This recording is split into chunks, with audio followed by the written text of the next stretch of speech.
Several tech experts and cybersecurity advocates are warning the public against visiting and or signing up on this website claiming to be Friendster 2.0. We have with us DICT Secretary Ivan Oy to discuss this issue some more.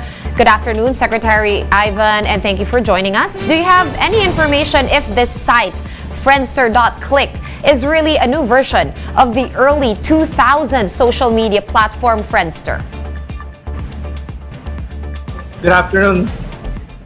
Yes, we've been receiving a lot of reports on this, and so far, what our cybersecurity community has gathered is that this is not the same Friendster that was launched way back in 2002.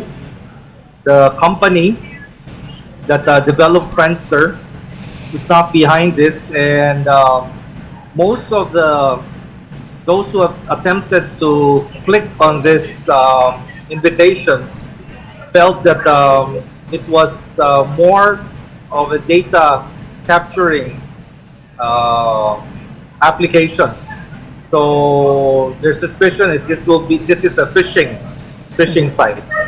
All right, and there is suspicion that it is a phishing site by those who have clicked the link. But do you guys have any, more corroborating evidence that it is in fact a phishing site or a data capturing or gathering site?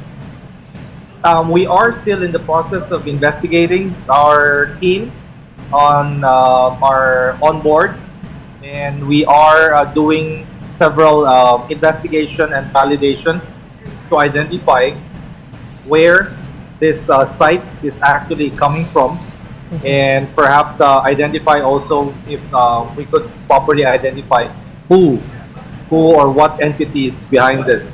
But just a word of caution to the public is that do not provide any personal information, especially on a lot of shared sites that are asking for your personal information.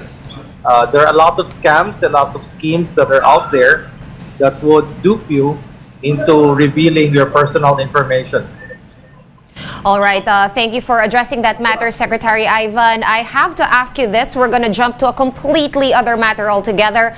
A House lawmaker earlier flagged the transfer of funds between the DICT and MMDA. Is this something you are familiar with or that you are currently looking into? And are you at liberty to discuss the details of this transaction with us?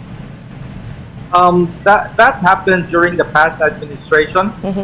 And so when we came on board, that was one of the things that was reported to us. And we had several meetings with different agencies, and we're still trying to get the complete picture because I think it's all over different agencies. And during our budget hearing with the lawmaker, we actually had some discussions on how to proceed with some of these projects, or whether these projects have to be terminated and the funds to be returned. We still have to do a lot of legal work on this. All right, and if you, after all that, let's say after investigation and some vetting, will you then share your findings with the public? That depends now on the rules that we're working with. I think if this is something that has public interest, I think the public should know about it. But if it dwells into anything that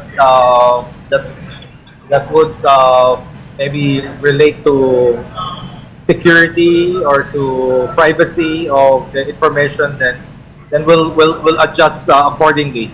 But so far, I am not seeing significant issues on data privacy, but we need to really dig into this issue further and find out, because the downloading is different with each agency that they did so. So we need to study each one of them and see how it's done, whether the funds were actually source from the correct budgetary allocations, and whether this was done in accordance to law or there were any violations of the law.